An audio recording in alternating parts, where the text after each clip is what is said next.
श्री सनातन गोस्वामी और भगवान श्री चैतन्य महाप्रभु के प्रश्नोत्तर की आलोचना किया गया था। मैं आशा करता हूं कि जो 3 समाधान प्रश्न था और भगवान के द्वारा उनके समाधान को जब किंचित आपको समझ में आया होगा। तो कल भगवान की आविर्भाव तिथि है, तो शायद कल शाम को सुযোগ ना मिले आपका सामने कथा कहने का, तो इसलिए आज इस विषय चर्चा पर ना करके भगवान के आविर्भाव के हेतु के बारे में कुछ चर्चा करेंगे। क्योंकि भगवान का आविर्भाव तिथि है, भगवान क्यों अवतार ग्रहण करते हैं, अनेक कारण है, उसमें से एक कारण की चर्चा प्रयास करेंगे। इस भजन के साथ शुरू करते हैं।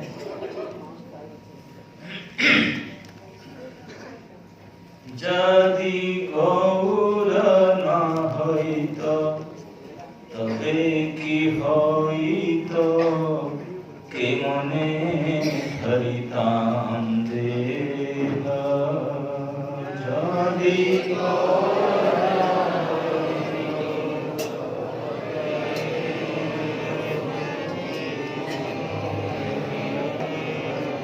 यदि गौर न होइत तबे कि होइत के मने हरिताम देह।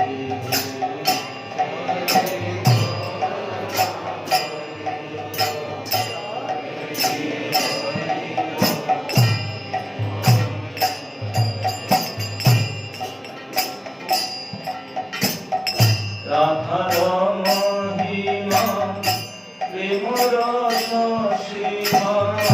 राधार महिमा प्रेम रस सीमा। जगते कानाथ के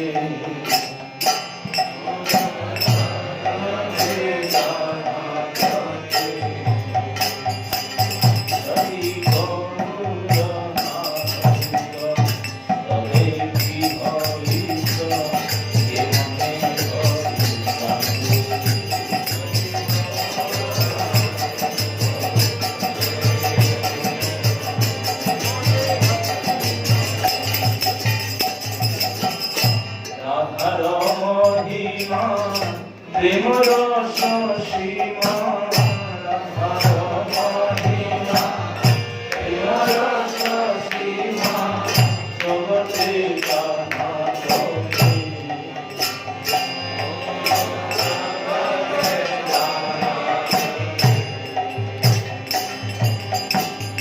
मधुर केन्द्र विपिन माधुरी प्रवेश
की है।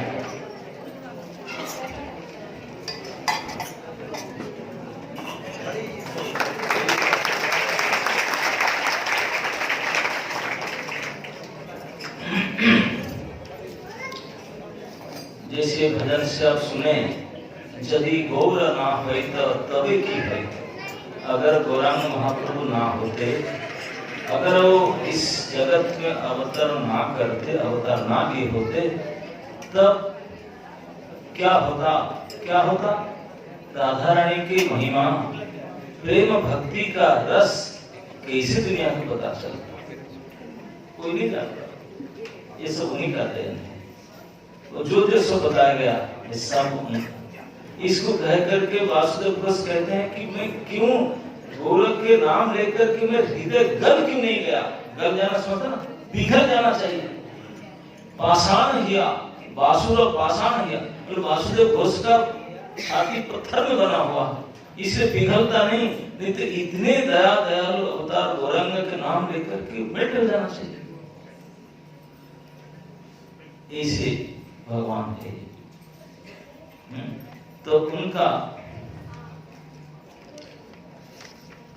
ऐसे भगवान के आविर्भाव के कई कारण चर्चा किया गया। कुछ बाह्य कारण है, कुछ आंतरिक कारण है, अनेक कारण है। भगवान है, उनके हर एक काम के पीछे कई कारण हो सकता है। तो रसिक भक्तगण ने एक और कारण बताया है। वो कहे हैं कि भगवान कृष्ण के समय में, कृष्ण के बाद में ही गौरव अवतार हुए थे। कहते भगवान कृष्ण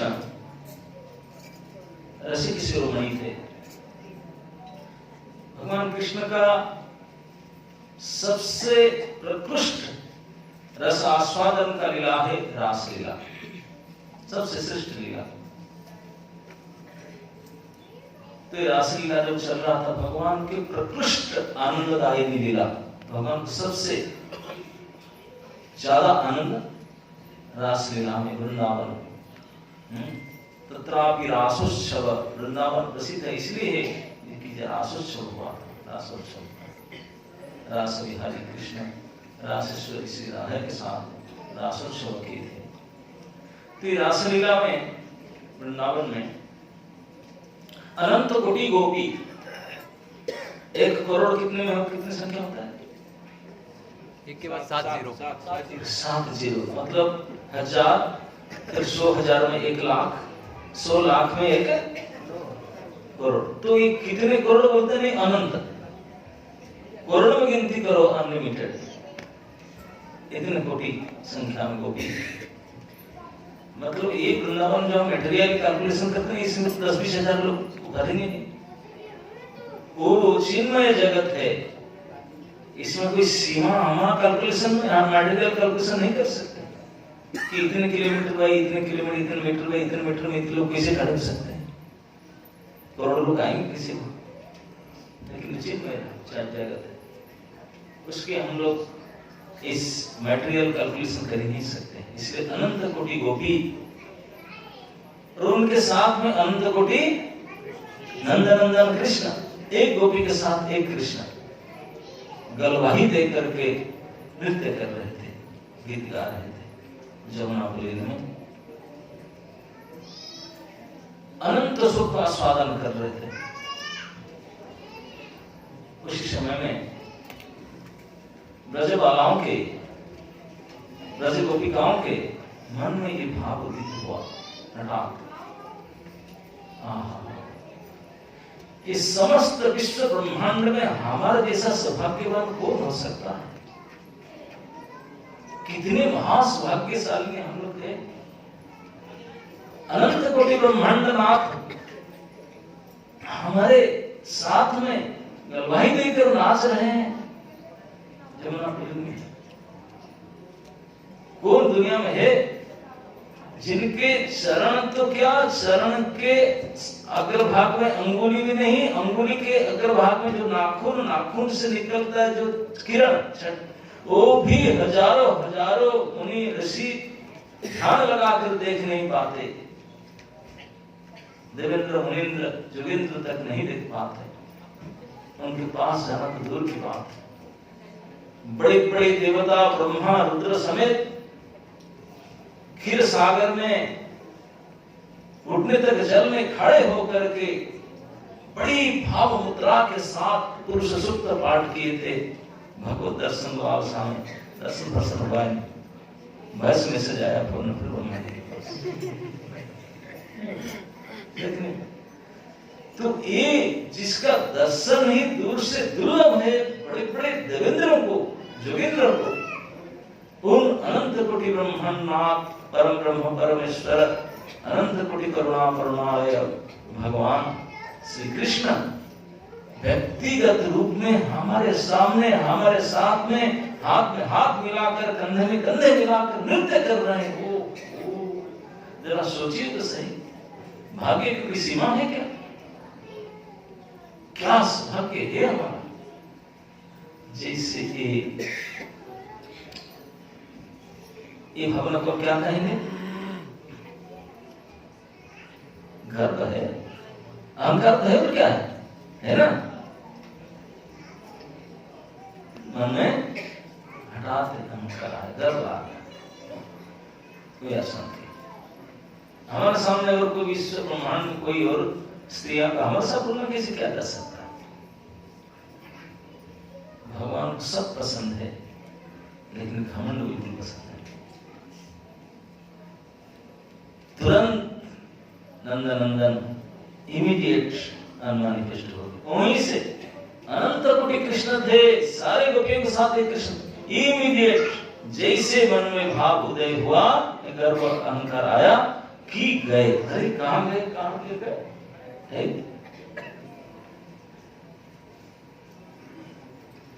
गोपियों को मन में भाव आया कैसे? वो तो कोई साधारण नायिका नहीं है।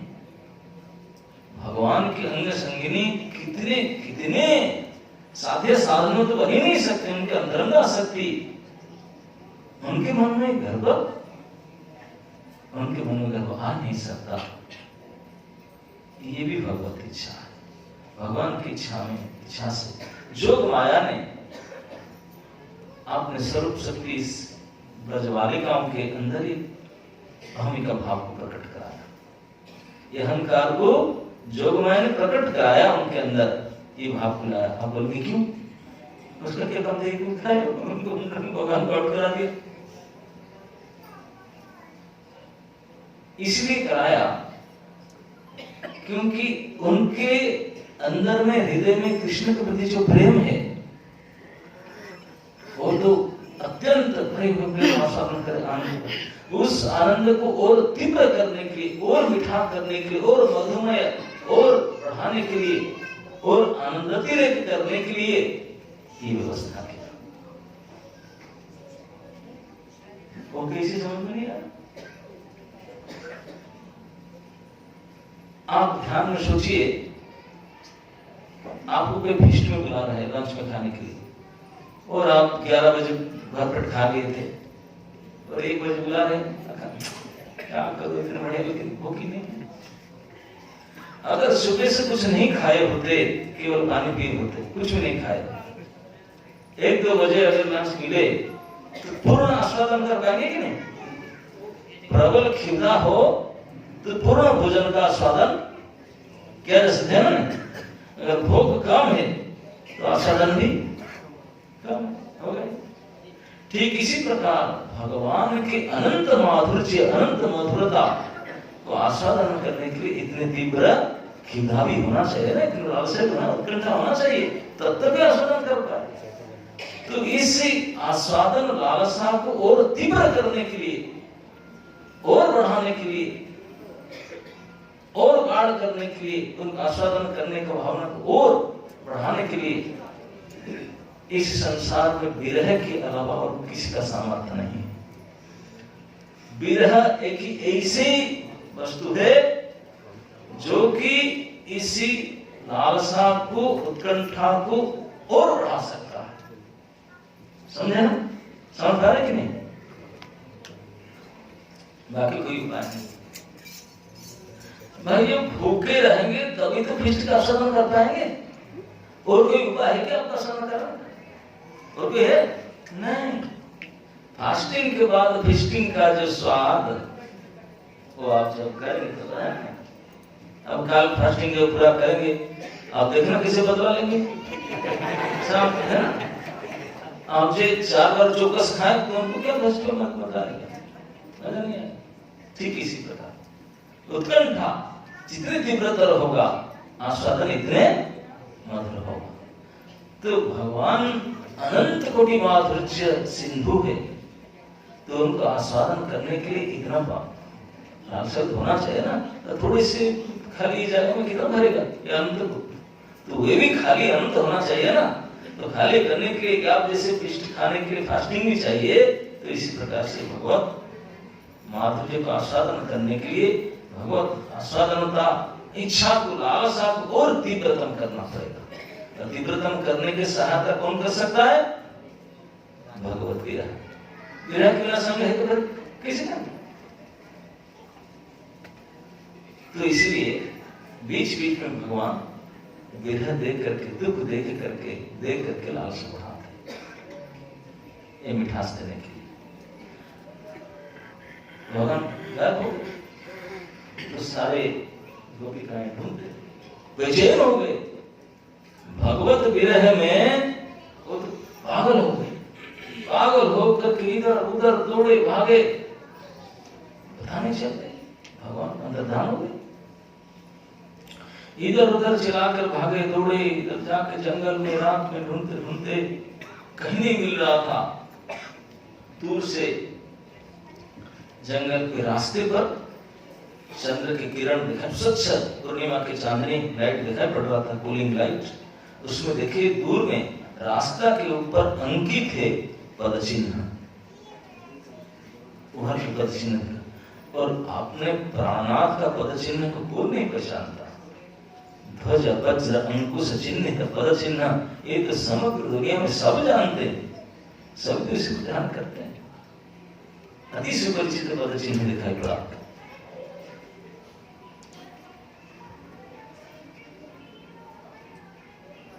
एक पद चिन्ह दिखाई पड़ा, बाद में 2 पद चिन्ह दिखाई पड़ा। मतलब पता चला और तो हमको छोड़ करके आ गए। थोड़ी देर, अरे वो अकेले नहीं है, आपने चीर प्राण संगिनी को भी साथ में ले आए, क्योंकि ये पद चिन्ह अलग है। वो भी पता चल गया कौन किसको लेकर आए। रास बिहारी तो रासेश्वरी की तो लेकर आएंगे। उस चरण चिन्ह को देख करके वो अनुमान लगा लिए, निश्चित रूप से ये महासौभाग्यशालिनी रास विहारिणी अवश्य ही उनको आपने सेवा पूजा से ठीक ठीक से संतुष्ट किया होगा, अनन्य भाव से आराधना किया होगा। ऐसे आराधना किया होगा कि परम संतुष्ट प्राप्त किए होंगे, इसलिए तो हम लाए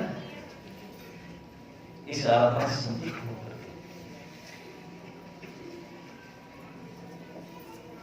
तो आगे गए, देखें कि वही आराधक, वही रासेश्वरी सी राधिका भी पड़ी होकर बिलख रही है, वो भी रो रही है। अरे आप मुझे भी छोड़ के चले गए, आज साथ में यहाँ मुझे भी छोड़ के गए। वो बिलख रही, बैठ गए सारे चारों तरफ, उनके दुख से दुख मिलाकर सुने को सारे बताने लगे। उनके विरह वेदना को सुनने के बाद सारे गोपियां बोले, क्या करें, जब तू ही नहीं ढूंढ पाया, तुझे छोड़ के चले गए, तो हम कौन से, हम क्या। तो सब मिलकर बोले, और ढूंढने से तो मिलेंगे नहीं, क्योंकि जान उसको छिप देते, इसे थोड़ी है जो इसे गुमराह हो गया उसको ढूंढ लो, लेकिन जो जान उसका छिपा उसको ढूंढ पाएगा नहीं। उनको टाइम खराब करके मिलेंगे, तो जान उसकर गए हमसे। तो इसलिए और खोजा खोजी ना करके इधर उधर जो ढूंढ रहे थे उनको कुछ था जो ढूंढ ढांड छोड़ करके वापस स्टेज पर चले गए, जमुनापुरी में वापस गए। पुनः पुली नमागत्य कालिंदिया कृष्ण भावना, कालिंदी किनारे में जमुनापुरी में आकर के दोबारा सब बैठ करके समवेत जगो कृष्ण, एक साथ मिल करके कृष्ण के लिए आतुर कंठ से छाती फाड़ करके हृदय फटा विकलता से आकुलता स्वर से कृष्ण के दर्शन के लिए प्रार्थना करने लगे, गाने लगे गोपियों के गीत। पूरे भागवत के पंच प्राण है रास पंचाध्यायी। इस पंच प्राण से श्रेष्ठ मुख्य प्राण है 31वां अध्याय गोपिकाओं के गीत, महाप्रभावशाली। भगवान छिप गए थे, छिपे नहीं गया उनसे, इतने मर्मंतुद वेदनाग्रस्त आतुर गीत था वो। बुकु फाड़ करके जो बोल रहे थे भाव से साथ रो रो करके, भगवान रह नहीं पाए, प्रकट होना पड़ा। विकल होकर क्रंदन कर रहे थे, रो रो करके जो गा रहे थे, पगलिनी होकर के, इतने तल्लीन चिंतन करके कृष्ण के, कृष्ण प्रकट हो गए। मनमथ बिल्कुल मदन मोहन के रूप में, साक्षात मदन मोहन के रूप में उनके सामने आ गए। जब गोपियां ने देखे, आपने सभी ने अपने आंसू पूछे कि उनके प्राणनाथ श्री मदन मोहन आ चुके हैं, जिनके लिए कातर हृदय से प्रार्थना कर रहे थे, आज वो आ चुके हैं। उनको बुलाए, हे नागर भाई, श्याम नागर। भगवान आ गए उनके पास में। आपने प्रणत उत्तरीय निकाल करके अपने शरीर से जो गोपियां की पहनते थे, गोपी ड्रेस, ऊपर में जो क्या बोलते हैं दुपट्टा, उसी को निकाल करके बिछा दी बाल पर बैठ जाए। आसन हमारे पास है ही नहीं, व्यासासन, इसी में बैठे, जिसमें उनके आंसू भिगा हुआ था, आंसू चढ़ा हुआ था और कुमकुम आदि लगा हुआ था, इसी को डाल दिया, यही हमारे पास, बस बैठ जाए। उसको बिछा दिए, कृष्ण बैठ गए। चारों तरफ मंडलाकार माला के रूप में सब गोपियां बैठ गए, आंख पूछते हुए। कृष्ण अंतर्यामी है, उनको लगता है कि कुछ तो गलती किया, बहुत रुलाया, कितने दुख का कर रहे हैं। कृष्ण अपने आप को अपराधी मान रहे हैं, एक अपराधी की तरह मौन होकर के मुंह नीचे करके बैठे हैं। गलती तुम किया। सारे ब्रज गोपिकाएं कृष्ण के प्रति उनका जो अंतर के गहन प्रदेश से कितने प्रेम था, प्रीति था उनके प्रति, इस प्रीति का प्रतिदान क्या नहीं था। इतने निर्मम निष्ठुर हृदय से उनके से हठात विरह से उनको पागल कैसे बुलाना, यही प्रीति का प्रतिदान। इस प्रकार के निष्ठुर व्यवहार से बहुत आघात प्राप्त किए हैं, बहुत वेदनाग्रस्त हुए सारे गोपिकाएं। तो इसलिए कृष्ण को पा करके उनका मन में लग रहा था, पगलू ऐसे कठोर पानी में बोल दूं जो लगे हुए, गाली दूं कस करके उनको, ऐसे मन में हो रहा था। गाली दूं मतलब तुम बता दो तो कितने निष्ठुर है, तुम्हें इतने क्रूर,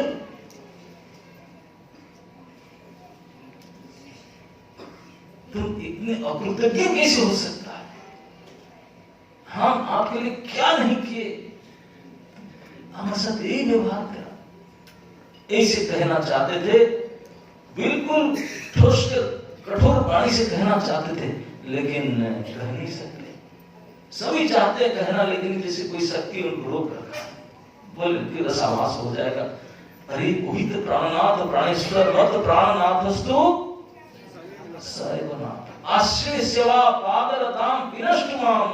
मुझे आलिंगन करे या धक्का मारे या लात मारे या कुछ भी करे, मेरा तो और कोई नहीं है। ये भाव जो उदित होता है तो रोक देता हूं। अरे तू कैसे बोलेगा उनको? वो कौन है तेरे एकमात्र प्राणनाथ तो ही है ना, तो उनको इसे कठोरवाणी कहेगा ना। एक भाव उठता है, उनको बक दूं अभी, बता दो तू ऐसे नालायक ऐसे अकृतज्ञ ऐसे डीलिंग करता मेरे साथ, लेकिन बोलता है कैसे मैं कहूं, बारिश होता है, बोल नहीं सकते। इस प्रकार हृदय से अपॉर्चुनिटी ढूंढते हैं, कैसे बोलूं उनको लगे, कुछ तो उनको पता भी चलना चाहिए how he is dealing with us, कुछ तो पता चले। तो अपॉर्चुनिटी ढूंढ रहे थे, कृष्ण अंतर्यामी समझ रहे हैं कि मुझे वो बदला लेने के लिए अपॉर्चुनिटी ढूंढ रहे हैं। कृष्ण भी अपराधी के रूप में नीचे करके बैठे हैं, देख नहीं रहे, मुंह से मुंह मिला नहीं सकते, बोलते में क्या उनको बहुत रुलाया, कष्ट तो बहुत दिया। वो गुस्से तो हैं, लेकिन गुस्से में कुछ एक्शन लेना बेचारे नहीं रह पाते, इतने समर्पित हैं बेचारे। तो उन्होंने कुछ प्रहरिका ढूंढे, प्रहरिका समझते ना, एक प्रकार के बातों में ऐसे घुमाकर बात करना जिसमें गाली तो नहीं देते, लेकिन उसे गाली निकलेगा, गाली नहीं देंगे, ऐसे बातचीत करेंगे ताकि अपराधी स्वयं अपने मुंह से मान लाएगा, हाथ जोड़कर मैं ही अपराधी, उनको मानना ही पड़ेगा। ऐसी सिचुएशन में डाल देंगे, बातों में ऐसे बात करेंगे जिससे फंस जाएंगे, बाद में फंस करके मान जाएंगे, गलती स्वीकार कबूल मानेंगे, हमें कबूल गलती किया। इस प्रकार के वो भी एक से समर्था है। तो सारे मिल करके एक दूसरे आंखों से इशारे से एक प्रश्न पूछे, बोले भो नटवर नागर। भो शब्द से उच्चारण इसलिए कहे क्योंकि वो अन्य मना होकर बैठते इसी करके देखने लेते। वो शब्द से इसलिए कहे को प्रीति करने के लिए नहीं, लेकिन क्यों इधर उधर देख रहे, हमारा देखो, सुनो तो सही हम क्या बोल रहे हैं, सुनो ध्यान से। कृष्ण मोटा बोल रहे हैं, बोलो। तो देखिए अब छोड़िए जो हुआ, एक हमारे मन में प्रश्न उठता है, थोड़ा आपको बताइए क्या आपका मतलब, बोलिए क्या प्रश्न है। ना इस जगत में 3 प्रकार के लोग देखे जाते हैं, जगत में 3 प्रकार के लोग देखे जाते हैं। अब इन 3 प्रकार लोग के बारे में हम तो बता, आपका मतामत तो बताइए, हम तो ना बोलिए कौन सा लोग।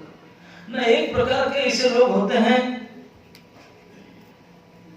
जिनको प्रीति करने से प्रीति करते हैं, जिनको प्रेम करने से और प्रेम करते हैं, जिनको भजने से वो भी भजते हैं, उनको प्यार करते वो भी प्यार करते हैं, वो प्यार करते वो भी प्यार करते हैं। एक तो इस प्रकार के लोग। दूसरे प्रकार कोटि के लोग होते हैं जिनको प्रेम करने पर भी वो नहीं करते, नहीं। दूसरे कोटि का वो होते हैं जिनको प्रेम नहीं करने पर भी वो प्रेम करते हैं। समझ में? पहला कोटि का क्या है, आप प्रेम करो तो प्रेम करेंगे, जितना करेंगे वो भी इतना करते हैं। दूसरे कोटि के आप कुछ भी ना करो लेकिन वो आपको प्रेम करते, आप उनको गाली दो, प्रेम करो, कुछ भी करो ना करो, वो तो आपको प्रेम करते हैं। ये दूसरी कोटि के। और तीसरी कोटि के है उनको प्रेम करो तभी नहीं करते, ना करो तभी ना करते, प्रेम करो तभी नहीं पूछते देखते नहीं, प्रेम ना करो तभी नहीं पूछते देखते। ये 3 प्रकार के लोग देखे जाते हैं। ये 3 प्रकार लोगों के बारे में आपका अभिमत क्या है? आप तो बहुत पढ़े लिखे हो, हाईली एजुकेटेड हो, बड़ी जीरो ओपिनियन अबाउट दैट। तो गोपियों ने साफ आपस में बिल्कुल एक प्रश्न का अभिमत देने के लिए फंसेंगे, कौन से एक कैटेगरी में तो वो आएंगे। आपने श्रीमुख से कबूल मानना पड़ेगा कि ये कैटेगरी यही है। अब मन में जम करके प्रश्न पूछती हुए आप मतामत क्या सुनते हैं, क्या बताएंगे, किस कोटि में आपने मुख से उनको मानना पड़ेगा, ये प्रश्न पूछ करके मतामत से ऊपर क्या करके बैठे। भगवान बोले हे गोपिकाओं, भगवान तो भगवान है। बोले ठीक है, सुनिए मेरा ओपिनियन। हाँ बोलिए। बोले जो पहले कोटि के लोग हैं ना, जो प्रेम करने से ही प्रेम करते हैं, वो तो प्रीतिमान नहीं है, स्वार्थपर है। वो क्या है? स्वार्थपर है। जो प्रीति के विनिमय में प्रीति करते हैं, वो प्रीति नहीं, वो तो स्वार्थ व्यापार है। बोलते अगर भगवान के साथ ऐसे करें तभी इसको भागवत धर्म नहीं माना जाएगा। अरे भगवान के साथ छोड़ो, इसी दुनिया में कोई व्यक्ति के साथ भी करे, उनके साथ भी सहज प्रेम नहीं होगा। व्यक्ति नहीं, कोई पशु पक्षी के साथ भी अगर लेन देन का काम करो, वो भी समझ जाएगा भाई ये तो स्वार्थ है, वो भी स्वार्थ। उसको प्रीति नहीं कहा जाता, प्रीति का है ही नहीं गंधा, उसमें तो स्वार्थ ही पड़ता। तो वो तो चीटर है, उसका मतलब उसको प्रतिमान तो नहीं माना जा सकता। ये तो बनियागिरी है, लेन देन के बाद उसे तो प्रति है, प्रेम भावना भजन कुछ है नहीं उसको। और तीसरी कोटि के हैं। दूसरी कोटि के जो व्यक्ति आपने कहे, जो भजन न करने पर भी, प्रेम न करने पर भी आपको प्रीति करता है, प्रेम करता है, आपको भला करता है,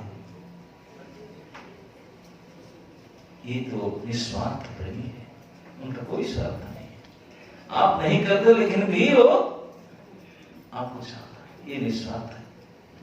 लेकिन ऐसे निस्वार्थ प्रेमी जगत में कौन है? इस जगत में है कोई? बोले हाँ है, भगवान स्वयं कहते हैं। पहले बोलते थे बहुत विरल है, लेकिन है। कोई दृष्टांत जगत में ना, दृष्टांत तो केवल ऐसे निष्ठांत प्रेमी का दृष्टांत केवल माता पिता हो सकते हैं। माता पिता का अपने संतान के प्रति जो प्रेम है, वो उसको चाह नहीं रखते। आजकल भले भी चाह रखते हैं, लेकिन वास्तविक माता पिता जो होते हैं,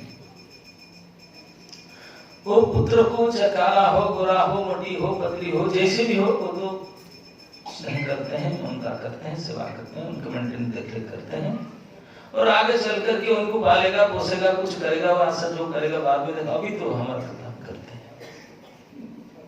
बिना कुछ स्वार्थ रखे, उनसे उनको शिशु अवस्था में उनको पालन पोषण करते हैं। ये माता पिता में देखा जाता है। और कोई न, और एक साधुओं के अंदर देखा जाता है। साधुओं के अंदर भी निस्वार्थ प्रेम देखा जाता है। उनके अलावा और जगत में कोई और उदाहरण है ही नहीं निस्वार्थ प्रेम का। निस्वार्थ प्रीति में कौन आते हैं? माता पिता, साधु। बोले लेकिन उनको पूर्ण निस्वार्थ भी नहीं कहा जा सकता। भगवान कहते ध्यान से सुनिए, उनको ही निस्वार्थ पूर्ण नहीं कहा जा सकता। बोले क्यों? बोले देखिए, प्रीति में 4 उपाधि होता है।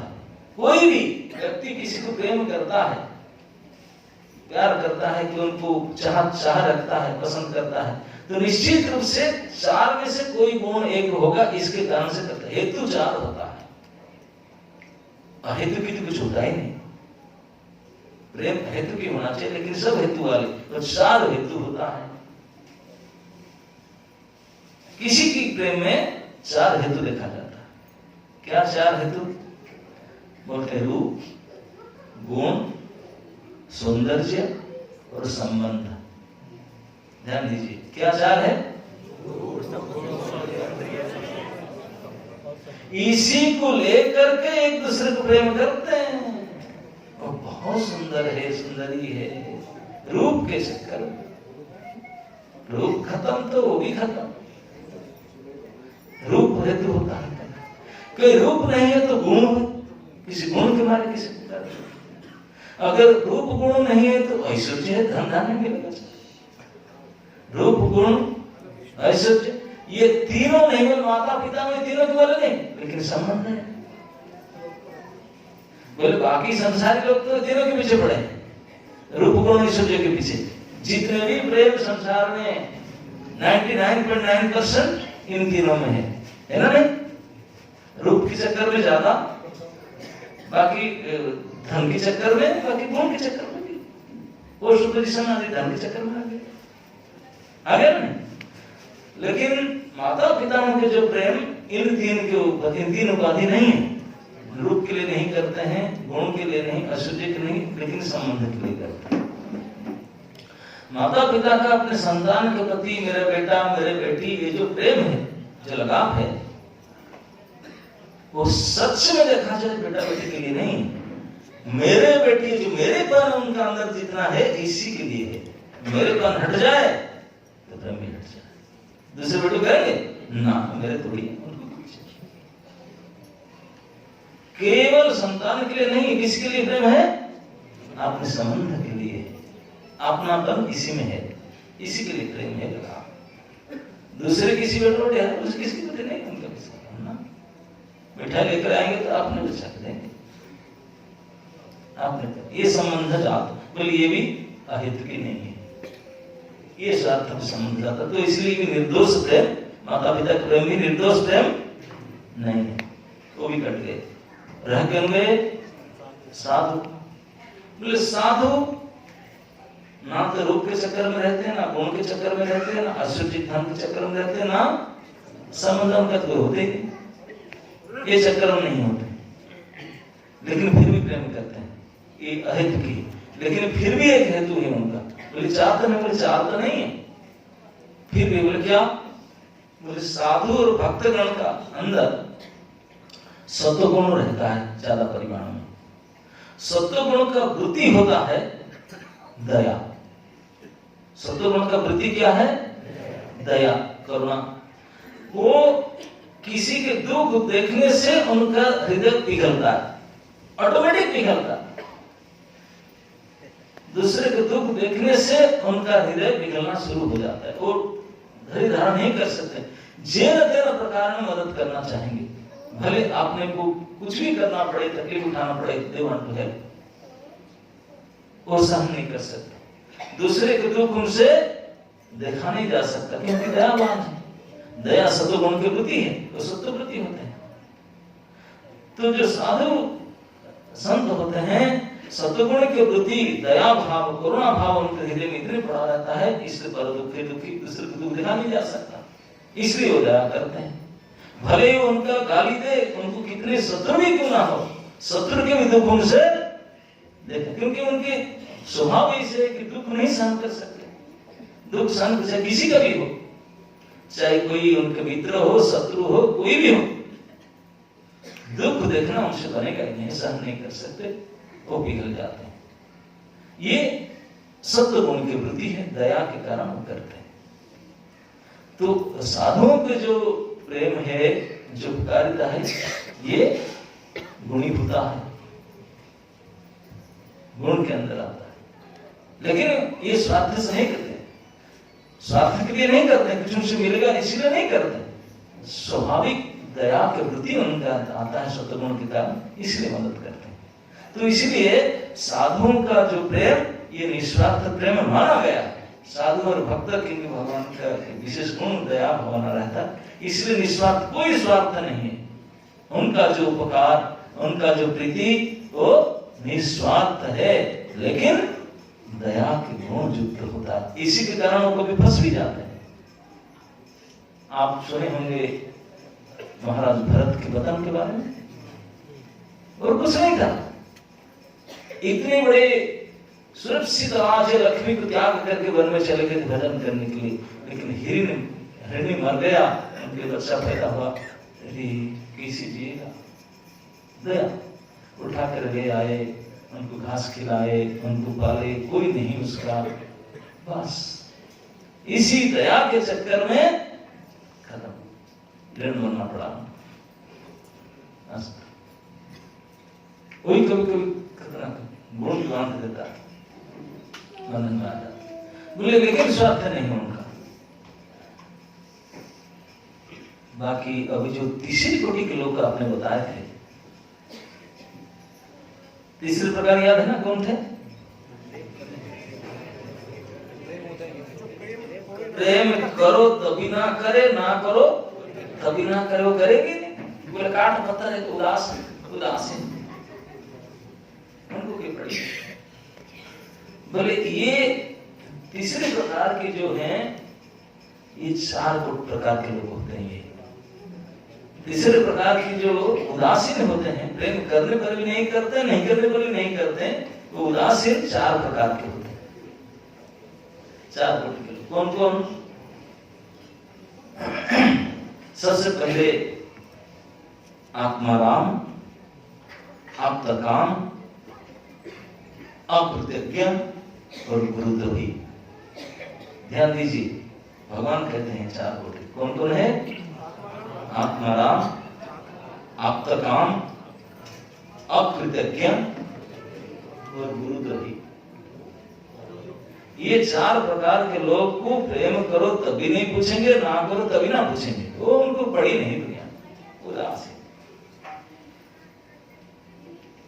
तो उनको विशेषण करके बोलते हैं। बोले जो आत्माराम कोटि के होते हैं, वो आत्मा में रमण करते हैं, वो उस दुनिया से कोई मतलब नहीं रहता। आत्मन्येव आत्मन्य तुष्टो तस्य कामं न विद्यते तस्य कर्मं न विद्यते। उनका कोई काम होता ही नहीं दुनिया, उनको शरीर से दुनिया से कोई मतलब ही नहीं, तो आत्मा में रमण करने वाले जो आत्मा में रहते हैं, उनको दुनिया से कोई लेन देन नहीं, आत्मा में। तो इसलिए आत्मा में निमग्न रहने के कारण, आत्मानंद से तृप्त रहने के कारण किसी का कोई भला बुरा उनको कोई मतलब ही नहीं, तो उदासीन रहते, परम उदासीन। उनके ना अपने से कोई शरीर को सुखी रहता है, दूसरा किसी का रहता है, आत्मा।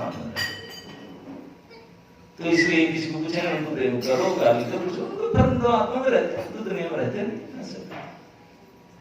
सबसे पहले हो जाते हैं, इसलिए टोटली उदासीन।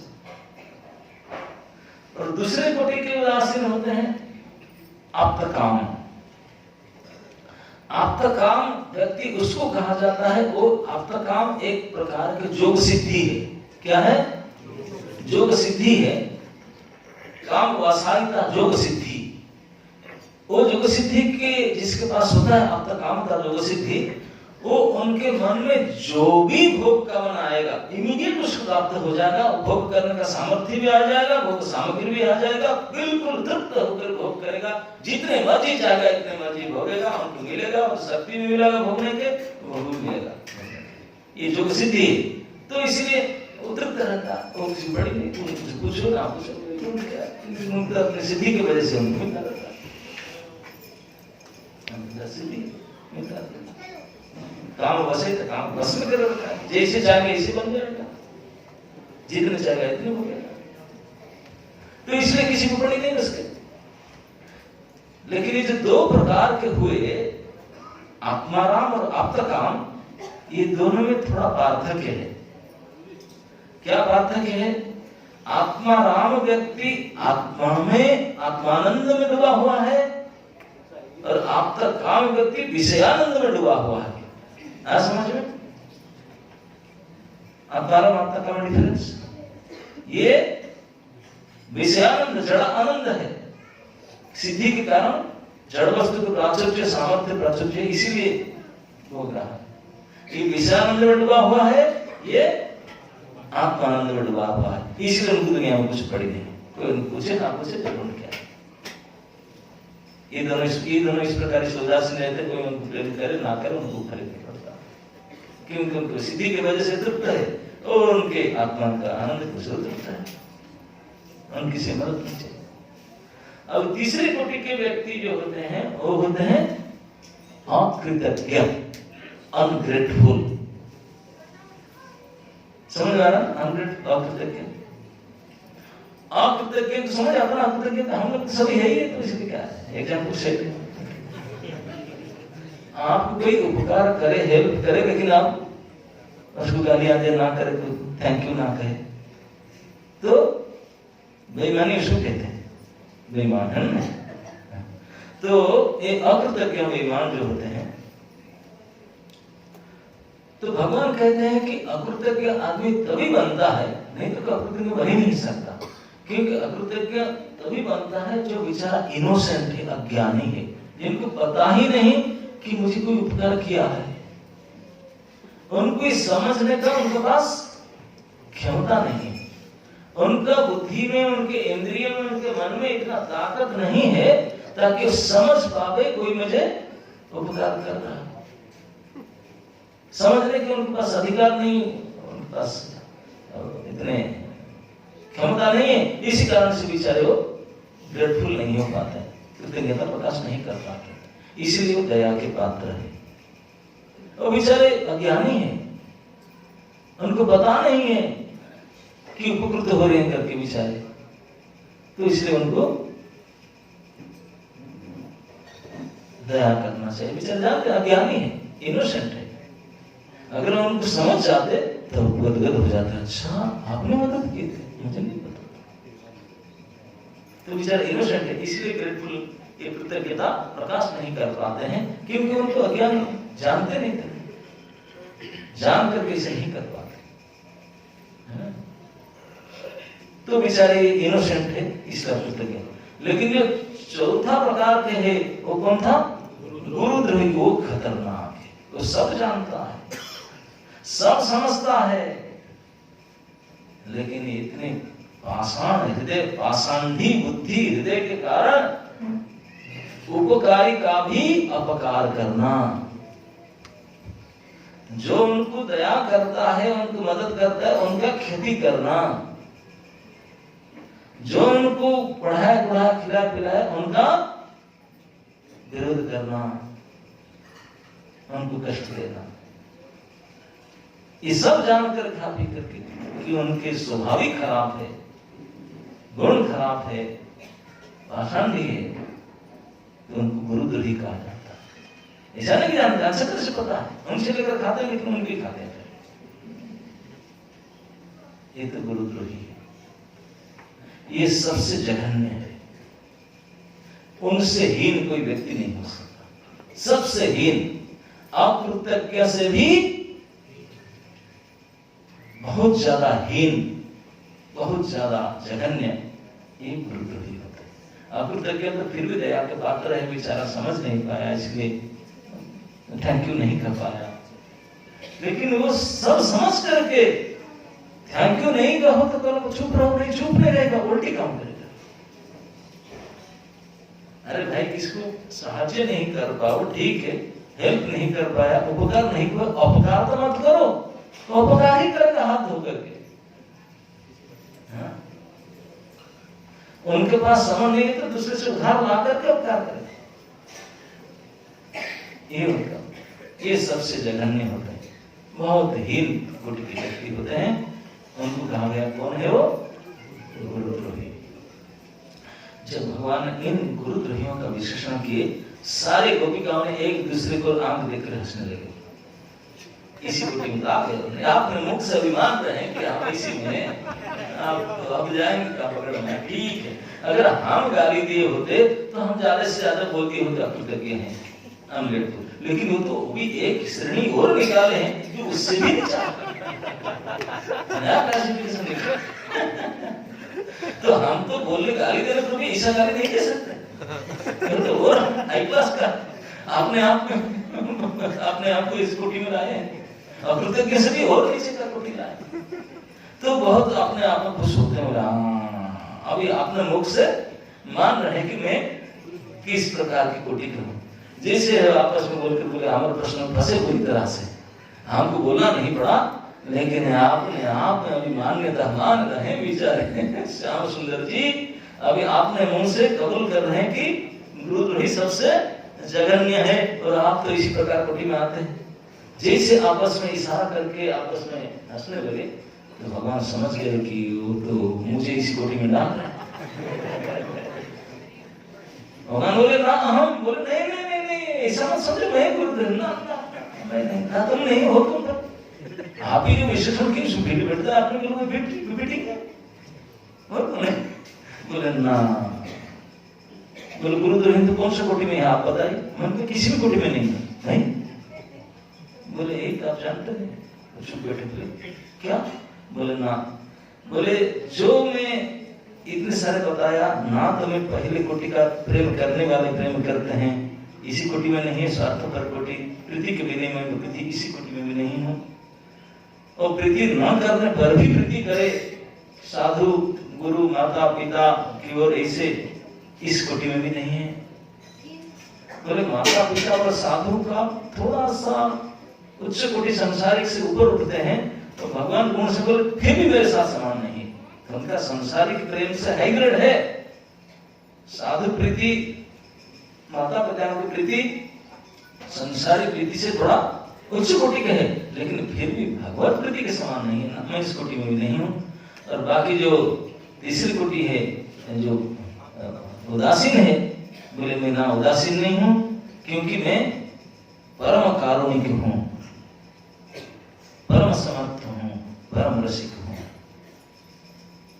तो ना तो मैं उदासीन हूँ, ना तो मैं अकृतज्ञ हूँ, ना मैं गुरुद्रोही हूँ, किसी में भी नहीं, कोई कोटि में नहीं है। तो बोले क्यों? बोले क्योंकि मैं भगवान हूँ।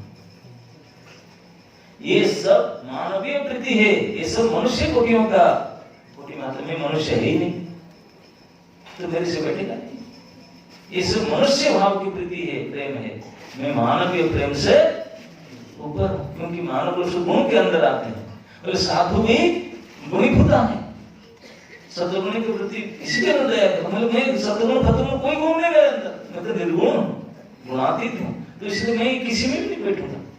गोपियां शुक्र बोले अरे हाँ तो सही, ये तो सुन वाले हैं, गुणभूत है, निर्गुण है,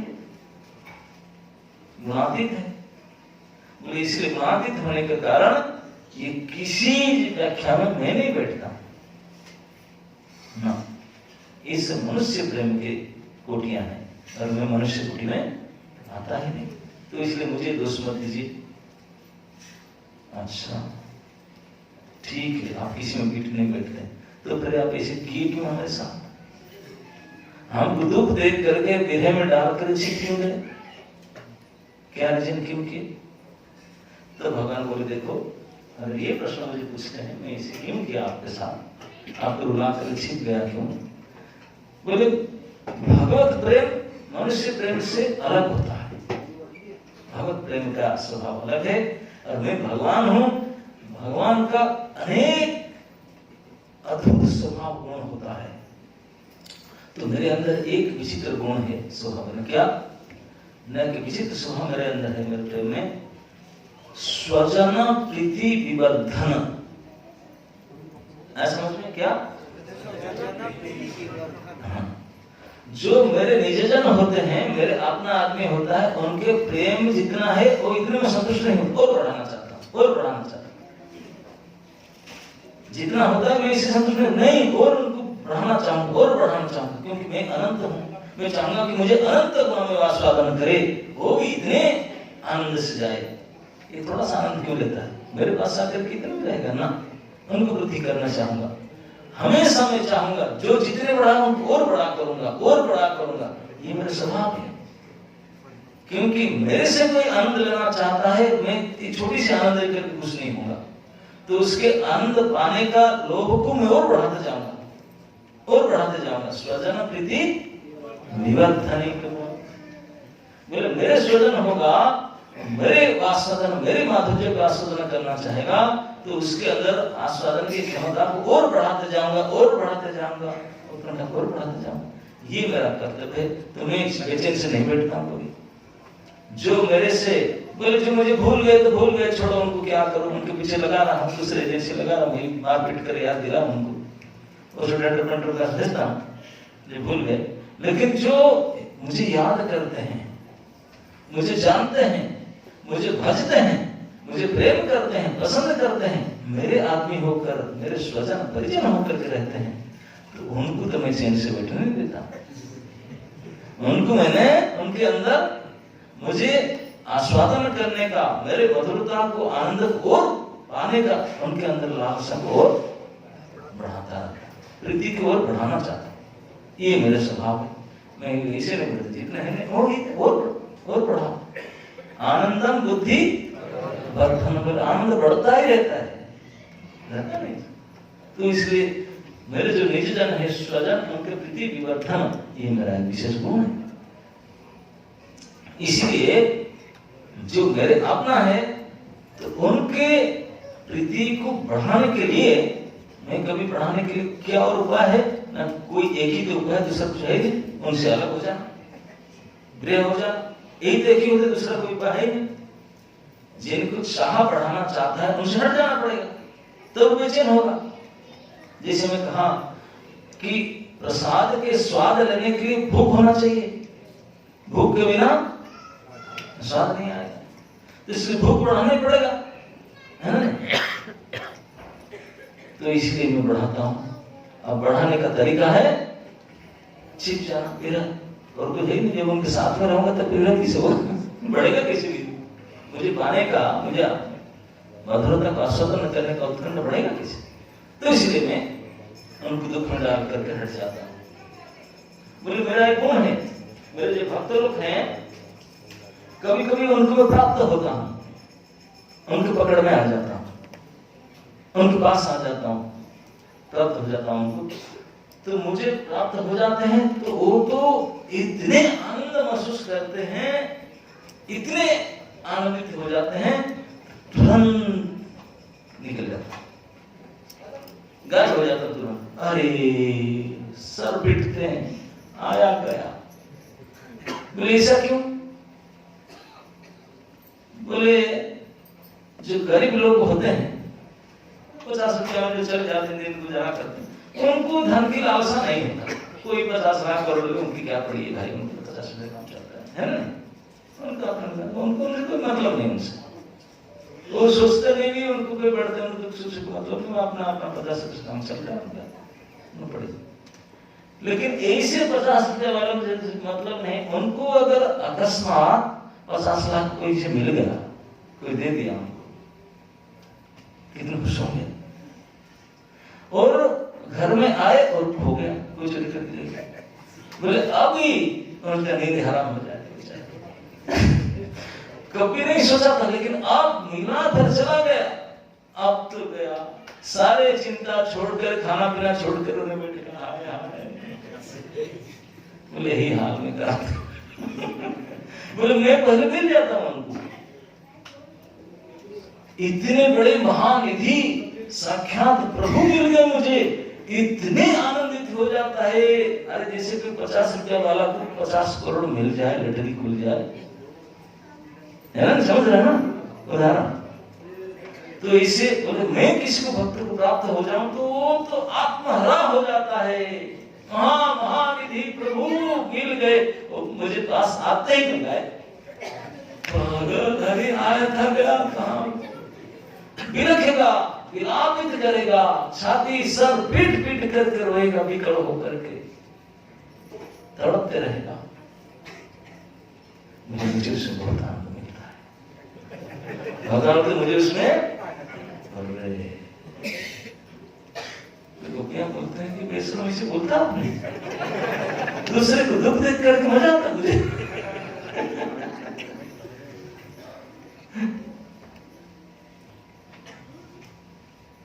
बोले देखो आप मुझे गाली दो, कुछ भी करो, मेरा जो स्वभाव है मैं बता दिया, आप जो समझो मेरा स्वभाव। मैं तो उनको सुख बढ़ाने के लिए, सुख बढ़ाना ना, क्योंकि जो मैं उनको ना मिलता तो मेरा महत्व नहीं समझता।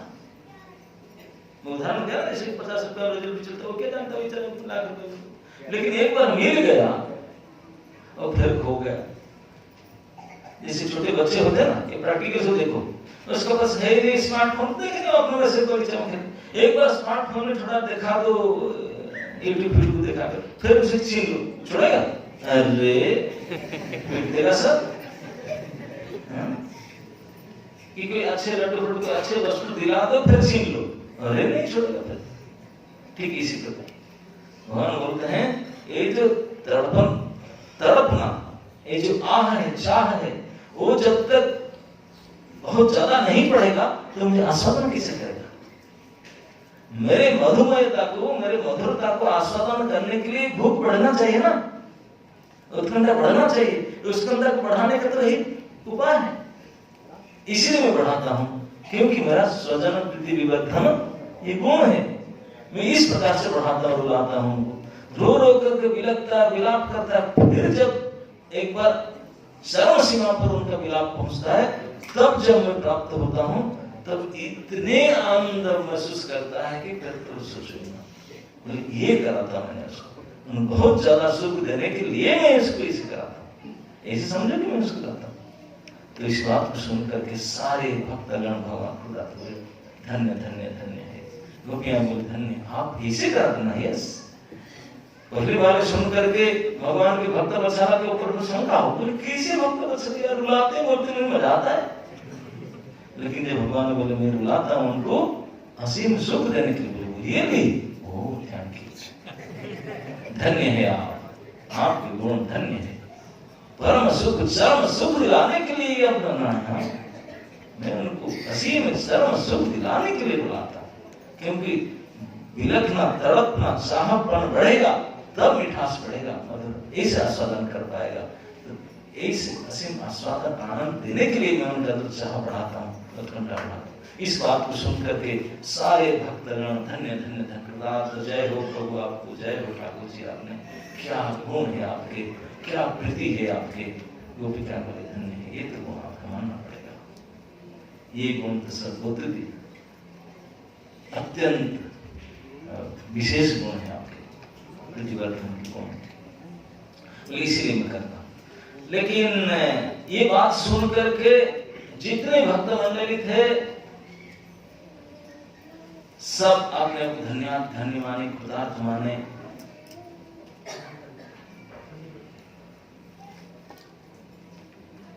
लेकिन गोपिकाएं कृतार्थ नहीं है, वो दुख महसूस किए, देखने लगे एक दूसरे को, देखो क्या बात कर रहे हैं, क्यों?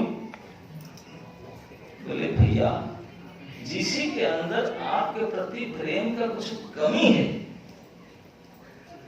बढ़ने का जगह और है, जैसे हम लोग है 2% भगवान के प्रति प्यार है, बाकी तो दुनियादारी के प्रति है ना। तो इसलिए भगवान हमसे बढ़ाते हैं, थोड़ा यहाँ से हटाकर यहाँ से बढ़ाते हैं, अच्छा करते कल्याण करते हैं।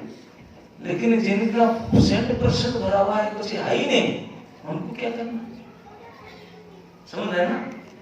इसलिए गोपिकाएं संतुष्ट नहीं हुए, बाकी भक्त समाज धन्य धन्य कहे भगवान को, प्रभु जय हो आपके, आप ऐसे भक्त वात्सल्य है, ऐसे भक्त जन पालक है, स्वजन पालक है, उनको प्रीति बढ़ाते हैं, धन्य धन्य है आप। लेकिन गोपिकाएं शिशिर रोने लगे, प्रभु ये क्या बात कह दिया, क्या इसका मतलब हमारे हृदय में आपके प्रति प्रेम की कमी है?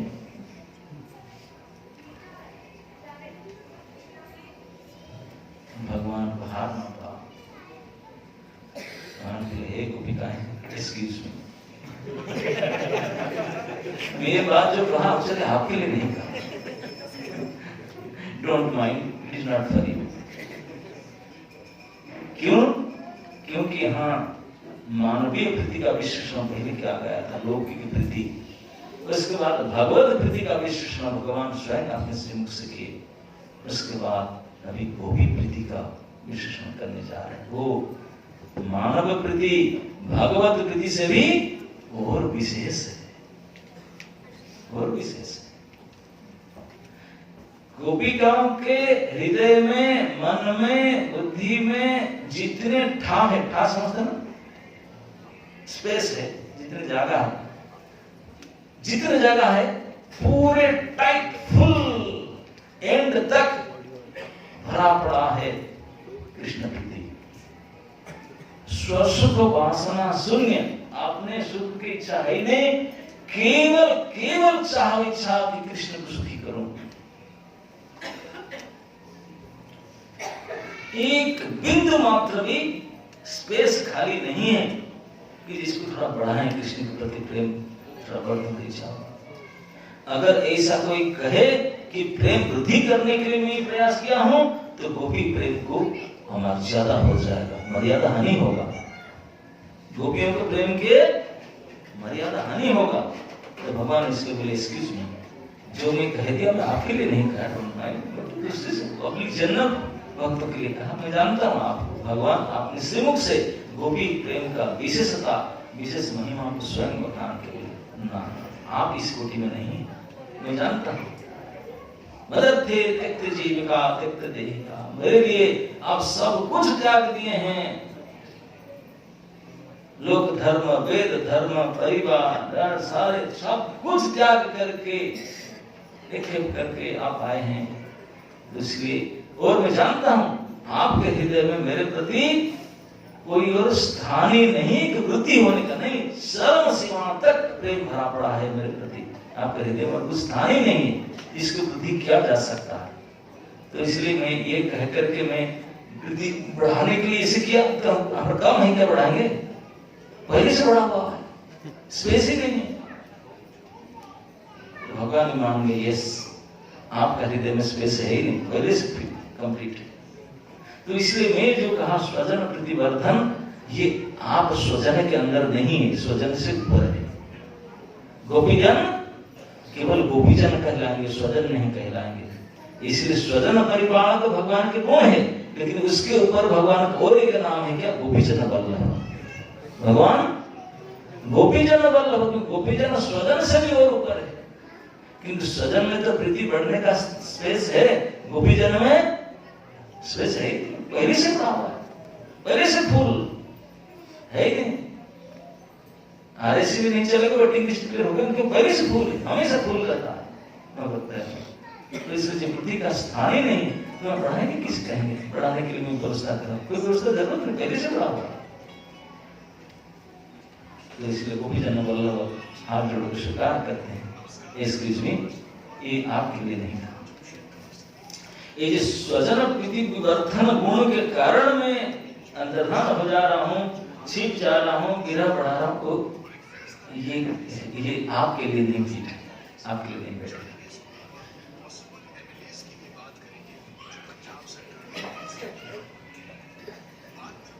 कुछ करना है हो गया, उनका इसमें किया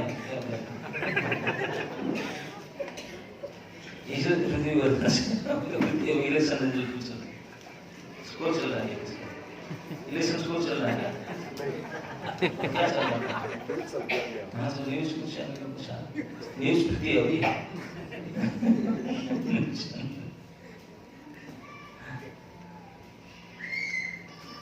तो फिर भगवान जो अपने श्रीमुख से माने कि एक्सक्यूज में आपके लिए बात नहीं कहा था मैंने, तो फिर गोपिया ने बैठ के बोले अच्छा ठीक है, थैंक यू, एटलीस्ट आपने संतुष्टि दिए, अपना हृदय के बाद आपने अपने श्रीमुख से माने कि हमारे हृदय कैसा है।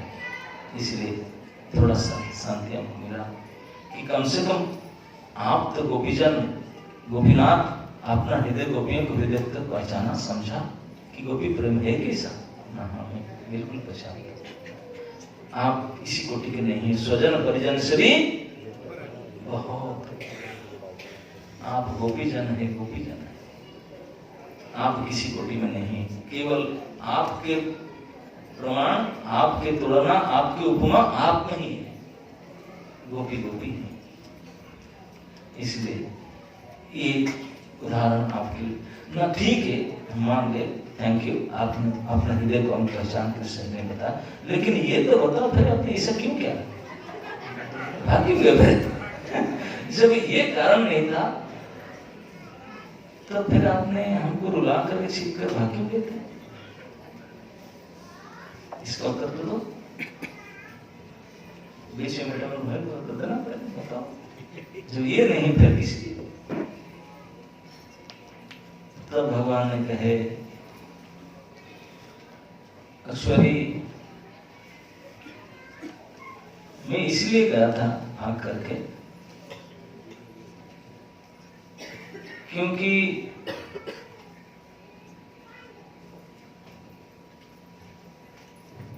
आपके अंदर जितने प्रेम तो कुछ बढ़ा नहीं जा सकता, ऑलरेडी बढ़ा हुआ है।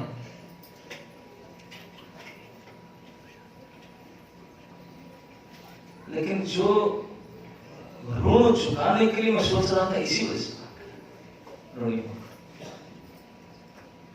बोले क्या हो? बोले देखो, आप जैसे मुझे ढूंढ करके विकल होकर रो रहे थे, मैं भी आपके लिए रो रहा था, इससे मुझे आनंद प्राप्त होता है। बोले क्या? हाँ, बोले मैं भी दूर थोड़ी ना गया था, ये आपके पास में ही खड़ा था, यही पेड़ के अड़वाल में यही था, यही खड़ा होकर देख रहा था। तो क्या देख रहा था? बोले जो आस्वादन मुझे करना मिलता है जब मेरे अपने लोग मेरे विरह में मेरे गुणगान कैसे करते हैं, व्याकुल होकर के क्या बोलते हैं, प्रेम आस्वादन, उसको मैं आस्वादन करता हूं। वो आस्वादन तो तभी होगा जब आपने रोएंगे, नहीं रोएंगे तो वो बात तो बोलेंगे नहीं आपने कभी, ये आस्वादन नहीं। तो इसलिए उसको देखने, ये मेरे भजना है, उसकी मैं आस्वादन करता था, इसलिए आप हट कर खड़ा कर देख रहा था। आप भी रोते थे, मैं भी रोता था। आप क्यों रोते थे? मैं रोता था आपसे सुन करके, कितने मेरे प्रति आसक्त है, how much they are loving to me, कितने प्रेम मुझे कर रहे हैं। इसको आस्वादन करने के लिए आपसे हट कर देखना पड़ेगा। जैसे आप बोलते थे, इसे मैं भी देख रहा था, इसको देखने के लिए। तो गोपिया ने बोले अच्छा ठीक है, ये बात कहते हैं कि आप उसको आस्वादन करते थे कि आपका प्रति प्रेम संपूर्ण वाक्य कैसे, आप कितने प्रेम है, उसको जब बोलते हैं रो रो करके, तो आप उसको सुनते हैं, उसका आस्वादन करते हैं। बोले उसके लिए क्या छिप कर करना पड़ेगा, रुला करके खड़े होकर पास में रहकर नहीं कर सकते। हमको कुछ हम बता देते हैं, बातचीत करना बताते, उसके लिए इसे अंतर्धान करना है, ये सब करके क्यों करते? यही से हमारे साथ हम आपके लिए क्या क्या नहीं करते, बट नॉट, और आप इतने निर्मम निष्ठुर होकर के इतने दारुण व्यवहार हमारे प्रति कर रहे हैं, कितने हमारे हृदय में मर्मंतुद वेदना होता है। उसको ऐसे करके क्या रिश्ता, और कोई उपाय नहीं है क्या उसका? भगवान बोले देखो, एक्सक्यूज मी, मैं बोलता हूं कि मैं मेरा आप भजन करते थे, मैं भी आपको भजन कर रहा था, मेरा भजन की प्रणाली यही है, मैं देखता हूं आप किसने रो रो करके विलाप कर रहे हैं उसके लिए, लेकिन क्या कहूं, क्या ना मेरा ये वाणी है, मेरा वचन है, जे जथा मान प्रपद्यन्ते तां तथैव भजामि, ये मेरी नित्य संकल्प वाणी है। और इस वाणी को मैं रक्षा नहीं कर पा रहा हूं, नहीं कर पा रहा हूं, सर्विंग हो रहा हूं। क्यों? आप सर्वसमर्थ भगवान, आप अपना वचन पूरा कीजिए। उन वचन पूरा नहीं कर पाता हूं ना, इसलिए सामना नहीं कर पाता हूं आपका। जैसे कोई महाजन और एक खाता, क्या बोलते हैं, जो लोन लेने वाला होता है उसको क्या बोलते हैं? कर्जदार। कर्जदार और जो कर्ज देता है वो महाजन, महाजन बोलते हैं ना, साहूकार। कर्जदार और साहूकार, हाँ समझ में आया? बोले कर्जदार साहूकार होता है, जो साहूकार से कर्जदार जब कर्ज लेता है तो वचन देकर लेता है कि भैया इतने दे दो, इतने % इंटरेस्ट, इतने दिन में मैं चुका दूंगा, ये वचन देता हूँ, बिल्कुल हाथ काट कर लिख कर जाता हूँ, ये 2 साल के बाद में वो सही चुका दूंगा, सही से चुका दूंगा, कहता है वचन देता। और उससे चुका नहीं पाता तो उनका साधुपन खत्म हो गया, आपने अपना वाणी नहीं रख पाए। बोले मेरे ये वाणी था, जो मुझे जैसा भाव में भजन कर गया, मैं उनका ऐसे भजन करूंगा। बोले वाणी को मेंटेन नहीं कर पाते। सो साधु कृत्य, आपने जो साधु कृत्य क्या है ना, जो साहूकार और कर्जदार का अंदर जो अंडरस्टैंडिंग उसको मेंटेन करना, जिस डेट में जिस हिसाब से पेमेंट करना था ऐसे पेमेंट कर दिया, लेकिन मैं कर नहीं पा। क्यों नहीं कर पा? कर दीजिए, क्या कमी है आपके पास? ना कमी मतलब मेरा जो वाणी है कि जिस भाव से मेरा जो भजन करता है इसी भाव से मैं आपको भजन करूं, ये नहीं हो पाएगा। बोले क्यों? क्योंकि आपके भाव और मेरा भाव इसमें गड़बड़ी है, वो किया नहीं जा सकता। बोले क्यों? बोले अगर मैं पावना जमा करने के लिए जमा समझते ना, कर्जदार जो लोन लिया है, कर्ज लिया उसको चुकाने जाएगा तो कर्ज चुकाने जाएगा तो और बढ़ेगा, जितने बार जाएगा इतने बढ़ जाएगा। मैं अगर चुकाने जाऊं तो कर्ज और बढ़ जाता है, तो मैं कैसे चुकाऊं? समझ रहे ना बात? बोले क्यों? क्योंकि जो साहूकार है वो चाहता है मेरा सुख, मेरा सुख। तो मैं जब आपको खुशी कर प्राण चुकाने जाऊंगा मतलब मुझे सुखी होना पड़ेगा, मुझे सुखी होना पड़ेगा। अगर मैं सुखी हूं तो आप मेरे से और कई गुना ज्यादा सुखी हो जाते हैं, तो मैं चुकाऊंगा क्या? और बढ़ जाता है। लोन चुकाने जाऊं तो लोन और बढ़ जाता है, तो डर के मारे में जाता है कि चुकाने कैसे जाऊं, फंस जाता हूं। दूसरी बात है, मेरे वाणी है प्रमिश है, जो जिस भाव से मेरा करता है भजन इसी भाव से करूं। और आपका भाव, आपने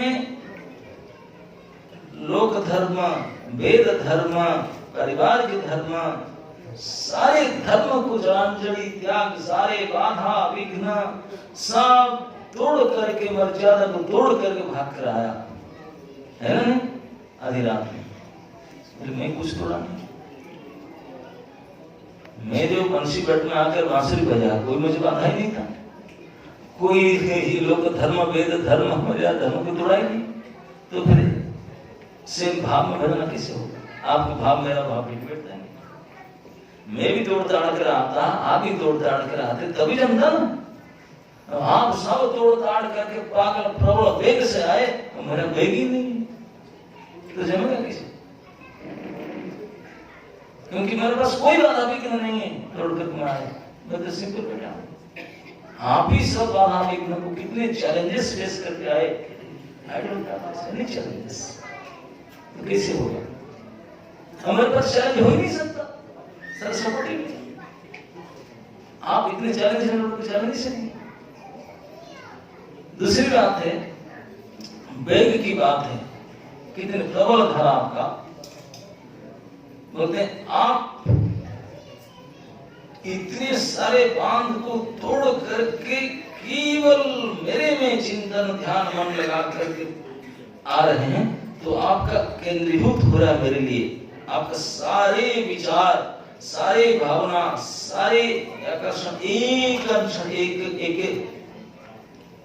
क्या बोलते हैं, वन पॉइंटेडनेस, एक केंद्र में आता है, बिल्कुल प्रबल वेग से आता है।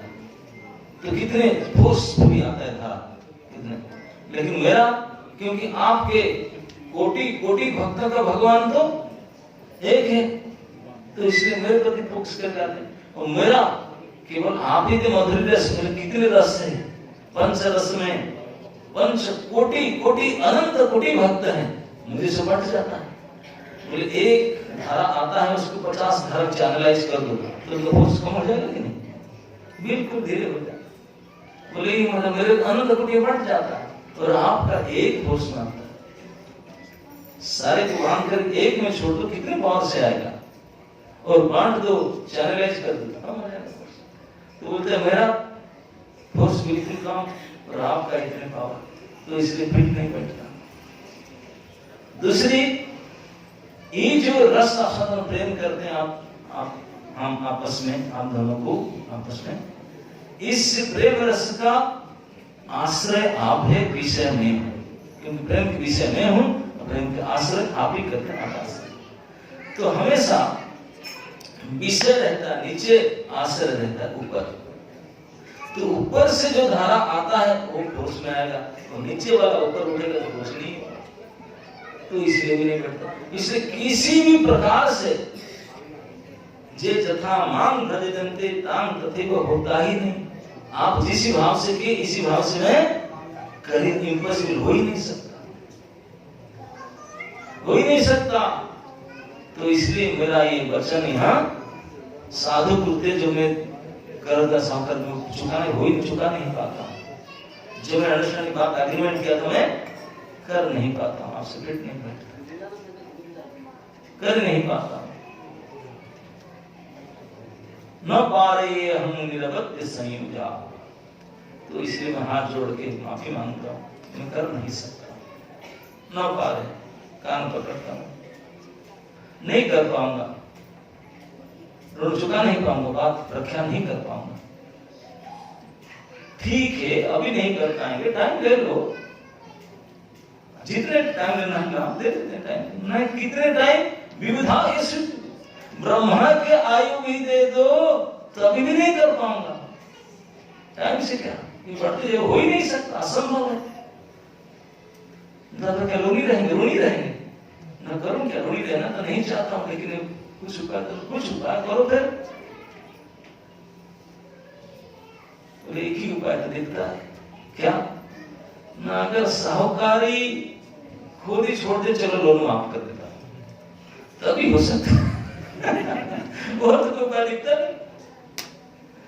अगर साहूकार खुद ही बोले कि चलो ठीक है तो दिवाले होगा माफ कर देना नहीं पड़ेगा, तब हो सकता है। भले साहूकार मुझे बोलेगा, हाँ बोलने के लायक हो तो बोलेगा ना। भाई साहूकार अगर देखेगा कि सचमुच दिवालिया होगा, दे नहीं पाएगा, तब तो उसे छोड़ देगा। अब बोलते माल है सब चकाचक, सभी लोग भाग जा रहे, क्यों नहीं थे भाई, है कमाई इतने है क्यों नहीं दे, है ना। कोई साहूकार कोई कर्जदार पीछे छोड़ देगा, उनको पास बहुत सारा संपत्ति छोड़ देगा क्या, तो संपत्ति तो बहुत है, तो क्यों छोड़ेगा, नहीं तो लड़ोगे। आप छोड़ेंगे, माफ करेंगे भी नहीं, और मैं देव नहीं सकता हूँ, देने जाता हूँ तो कर्ज बढ़ जाता है, देव नहीं पाता। ये समस्या मेरे सामने, फिर क्या किया जा सकता ना, फिर एक ही बात किया जा सकता, नहीं तो उपाय क्या ना, अगर किसी प्रकार से मुझे भी प्रेम के आश्रय बना दिया जाता है, मतलब मैं भगवान हूं, मैं कभी भक्त बन जाऊं ना, तब काम छूट जाता, तब समाप्त, तब से लोग छूट कहते हैं, छुट्टी हो जाए, लोग क्लियर हो जाए, है ना। मैं अगर भक्त बन जाऊं तब जाके भगवान बन करके चक्कर में ऊपर सोता नहीं, काम नहीं करता ना। कैसे भक्त बनेंगे ना, भगवान तो भगवान है, अपने आप तो भक्त बन ही नहीं सकते। तो फिर ना जिसके अंदर प्रबल प्रेम भक्ति है, इस महाप्रेम भक्ति की शक्ति में प्रेरित करके मुझे भक्ति भाव कर दो, भक्त बना दो, अरे भगवत्ता लुप्त हो जाए, भक्त भाव प्रबल हो जाए, तब फिर लोग माफ कर दो, सब मैं उनसे मुक्त हो जाता, बात तभी बनेगा।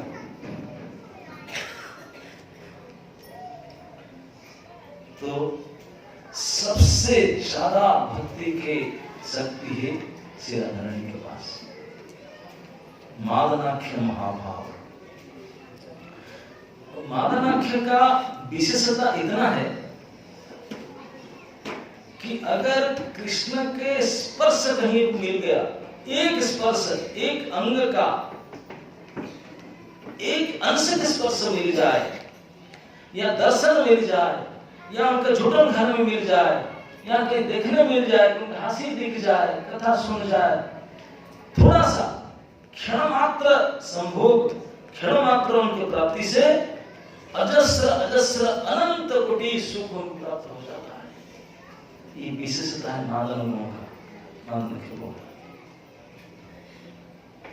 अगर कृष्ण का कई अंश से एक स्पर्श हो गया ना उनको, तो उनको लगा कि अगणित चुंबन अगणित आलिंगन मुझे प्राप्त हुआ और अदम्य मिलन लालसा बढ़ जाएगा, इतने मिलन लालसा बढ़ जाएगा, इतने सुख प्राप्त होगा, जितने सुख मिलेगा इतने मिलने की उत्कंठा और बढ़ेगा। इसी के चक्कर से तो कुछ काम नहीं बनता मैं उसके साथ। ये जो मादन गुण अगर मुझे दे देना तो मेरे भगवत्ता भी छूट जाएगा उसके साथ। वो देखा कैसे साधारण प्रेम का ये स्वभाव है, प्रेमेर स्वभाव यही प्रेमेर आचार, प्रेमेर यही गुण है कि जिसका पास में प्रेम है तो कभी नहीं बोलेगा कि मेरे पास प्रेम है, कुछ ही नहीं है तो कुछ नहीं बोले। तुम्हारे ये पूरे प्रतिनिधि में घर बैठी है लेकिन बोलते कुछ नहीं करती, मेरे पास है नहीं कुछ, नहीं तो गड़बड़, इसलिए देंगे नहीं कि मुझे मानती नहीं, मेरे पास हाथ करके देंगे कैसे। तो इसी ताक में बैठा हूं, क्या करूं। तो भगवान ने अपने ऋण चुकाने के लिए क्या किया जाए, कुछ तो करना पड़ेगा। जब चुकाने की इच्छा किए और जो चीज जिनका पास है उनको लाने के लिए चाहते हैं और मांगने से देता नहीं, तो क्या करना पड़ेगा, चोरी करना पड़ेगा, और दूसरा कोई भाई तो चोरी जरूरी की, चोरी की, इस बार लुंठन की, चोरी किए, जब पकड़ा गए भाग करके दीपांतर हो गए, कालापन होता ना इसे, ये कारण तो इसलिए ये नया दीप में जाकर दीपांतर होकर बैठे।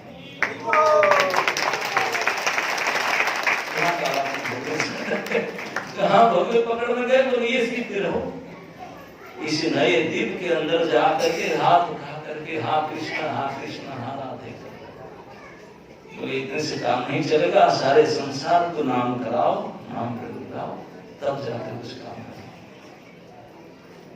इसलिए सारे संसार को नाम संकीर्तन कपितरो हाथ उठा करके स्वयं कृष्ण ऊपर में राधा रानी के भाव और विधि को लेकर के ढंग करके इसी भाव से पगल हो रहे हैं।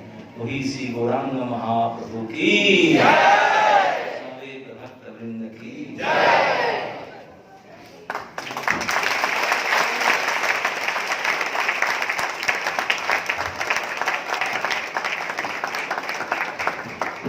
हरे कृष्ण।